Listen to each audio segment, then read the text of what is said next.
नमस्ते। कभी सोचा है कि आपके डिवाइस के अंदर वो कौन सा गुमनाम हीरो है जो पक्का करता है कि वो हर बार सही से स्टार्ट हो? आज हम उसी टेक्नोलॉजी के इतिहास में गोता लगाने वाले हैं, यानी रीड ओनली मेमोरी या रोम। तो चलिए एक बहुत ही आसान से लेकिन बड़े काम के सवाल से शुरू करते हैं। जब किसी डिवाइस की पावर बंद कर दी जाती है तो वो ये कैसे याद रखता है कि उसे फिर से चालू कैसे होना है? इस सवाल का जवाब वो छिपा है रोम की दुनिया में। अच्छा, सबसे पहले तो ये समझना जरूरी है कि रोम और उसकी जो ज्यादा फेमस बहन है रैम, इन दोनों में फर्क क्या है। सोचिए, रैम एक वर्कबेंच की तरह है, तेज, फ्लेक्सिबल, पर जैसे ही बिजली गई सब कुछ खाली। दूसरी तरफ रोम एक ब्लूप्रिंट जैसा है, एकदम परमानेंट और नॉन वोलाटाइल। ये उन जरूरी निर्देशों को संभाल कर रखता है जिनकी डिवाइस को स्टार्ट होने के लिए जरूरत होती है। तो चलिए थोड़ा टाइम में पीछे चलते हैं और देखते हैं सबसे पहले सॉलिड स्टेट रोम्स को। ये एक बहुत ही पावरफुल लेकिन एकदम इनफ्लेक्सिबल सॉल्यूशन था। इसे कहते थे मास्क रोम, और इसका नाम ही इसकी कहानी बताता है।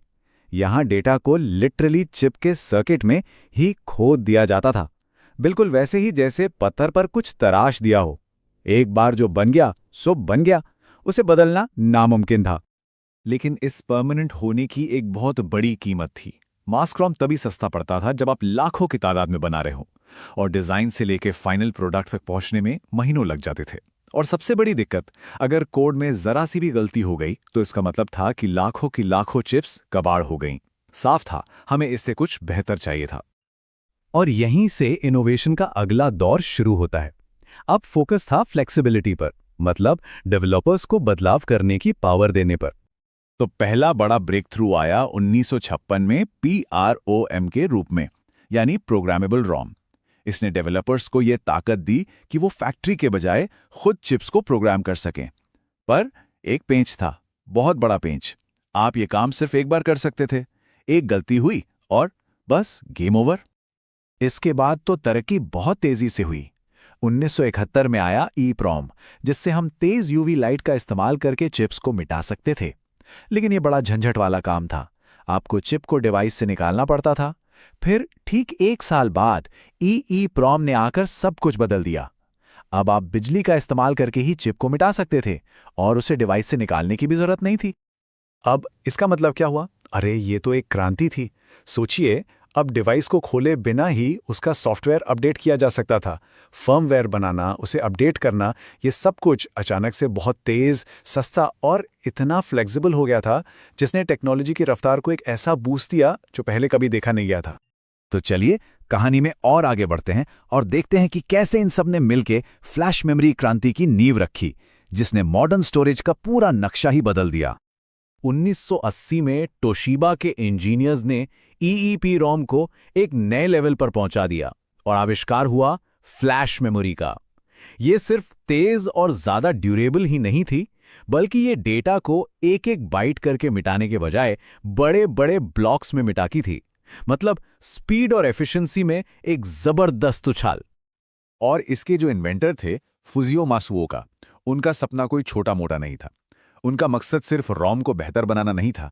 उनका लक्ष्य था उन घूमने वाली, शोर मचाने वाली मैकेनिकल हार्ड ड्राइव्स को हमेशा के लिए खत्म कर देना। ये एक ऐसा रेवोल्यूशनरी आइडिया था जिसने पूरी इंडस्ट्री में हलचल मचा दी। और आज मासुओका का वो सपना हकीकत बन चुका है। जरा अपने आसपास नजर दौड़ाइए। फ्लैश मेमोरी हर जगह है। आपके कंप्यूटर की SSD में, आपकी जेब में पड़ी USB ड्राइव में, आपके फोन में, कैमरे में, गेमिंग कंसोल में। ये वो टेक्नोलॉजी है जो हमारी डिजिटल दुनिया को चला रही है। तो ये पूरी कहानी आज हमें कहाँ लाकर खड़ा करती है? चलिए रोम की इस शानदार विरासत को देखते हैं और समझते हैं कि मॉडर्न कंप्यूटिंग में इसकी क्या अहमियत है। तो चलिए एक बार फटाफट से इस सफर को फिर से देखते हैं। हमने शुरू किया था वन टाइम प्रोग्रामेबल प्रोम से, फिर आए UV से मिटने वाले EEPROM पर, उसके बाद आया इलेक्ट्रिकली इरेजेबल EEPROM, और आखिर में फ्लैश मेमोरी के साथ पूरी क्रांति हो गई। वाकई क्या कमाल का सफर रहा है। तो क्या आज के दौर में रोम की कोई अहमियत है? अरे बिल्कुल है। इसका जो मूल सिद्धांत है वो आज भी आपके कंप्यूटर के बायोस या UEFI में जिंदा है। वही तो उसे बताता है कि स्टार्ट कैसे होना है। ये आपके माइक्रोवेव से लेकर बड़े बड़े इंडस्ट्रियल रोबोट्स तक न जाने कितने एम्बेडेड सिस्टम्स का दिमाग है। और हाँ, ये वीडियो गेम्स के इतिहास को रॉम इमेज के तौर पर भी सहेज कर रखता है।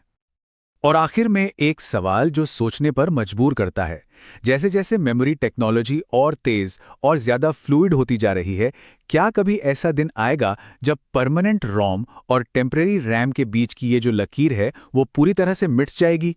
ये एक ऐसा सवाल है जो शायद कंप्यूटिंग का आने वाला कल तय करेगा।